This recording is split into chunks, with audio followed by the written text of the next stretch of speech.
how to redeem promo codes on Webtoon. Hey everyone, welcome back. In this video, I will show you how can you redeem promo code on Webtoon. So let's get started. First, open any browser on your PC or laptop. After you open browser, in the source field, search for webtoons.com.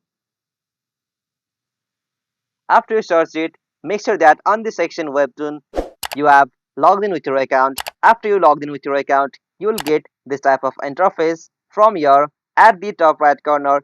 You'll have to click on your profile name. After you click on that, from your click on account, from account section, you'll have to scroll down a little bit and at the last, you'll have to go to the option redeem free coins. From the section, click on redeem your free coins. And from this section you'll have to scroll down and select your device like iOS or Android. After you select it, you'll have to enter the promo code here. After you enter the promo code here, click on the option apply. After you click on that apply, and if your redeem code is valid, you can simply redeem the promo code from Webtoons using your PC or laptop. So this is the easiest and simplest method.